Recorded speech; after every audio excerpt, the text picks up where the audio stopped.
Tayo natin guys, oh. So update ko kayo guys. Ngayon guys, tumabas lang ako ng subdivision nung last pickup ko.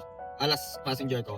Yung double drop off. Oh, ayan oh. Commonwealth ang pick up. 980 meters at ang drop off nito. Saan to? Pearl Street. Novaliches din to. Lapit lang, gurami lang. So tara, pick upin na natin. Kailangan ko kasi ng ano eh. Isang booking na lang tapos set din na tayo. After nito, isang booking pa tapos set din na ako. No? So time check tayo guys. So 6:31 na. Ginabi na tayo. So tara, pick upin na natin. Diyan natin no. Nakakaway-kaway pa. Nakakatakot dito guys. Yun oh. Update lang no. Grabe yun, 72 pesos. Hindi ko na na-video, sorry. Nagpababa pa dun sa looban. Ay, nako. Pero okay lang, okay lang. PWD naman eh. Tapos meron tayong passenger ulit guys, oh.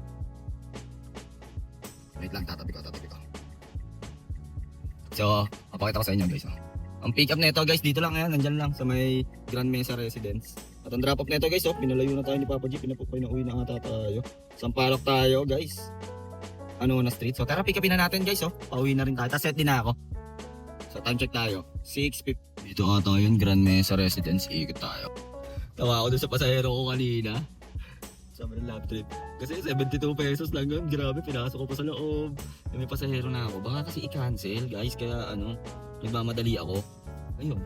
Pero nababa ko naman, nagbigay ng 180 pesos yung fare niya.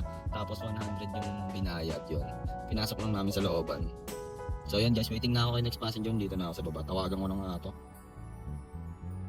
So update ko kayo guys. Kaya si Sir guys, oh. Dito ako naghihintay sa Grand. Dito kasi nila pinin eh. So ikot na.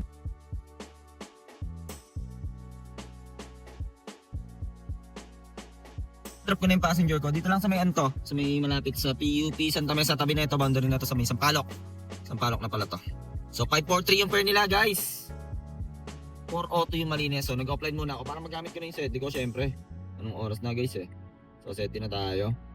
SSS ka lang ba tayo guys. So meron tayong 2 hours para makauwi. So time check tayo 7:42. Lusaw niyan is 9:42. Uy, meron agad guys. Oh, kailangan mo yun. Siniswerte agad tayo. Guys, napakabait naman sa atin ni Papa G. Kakasete ko pa lang. Meron na agad guys, no? So pick upin na natin to. Saan to? Barangay. Ito. Anong pick up? Ito, Road 11. Ikot lang tayo. Tapos drop off na ito guys, oh. Bait naman ni Papa G sa atin. Festival Mall ba ito? Ito, Crimson to. Crimson Hotel. So bait ni Papa G sa atin. Crimson or Civic Prime. Tabi lang to ng Asian. So time check tayo guys. 7:43. Bait sa atin ni Papa G. Thank you Papa G.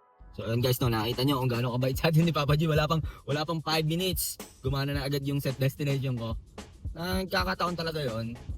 Bumuenas. Pero asahan mo talaga pag nandito ka talaga sa Maynila. Nasa Manila kasi ako eh. Kanina kasi QC pa ikot-ikot lang ako eh. Pag nandito ka sa Maynila, maraming tao dito. So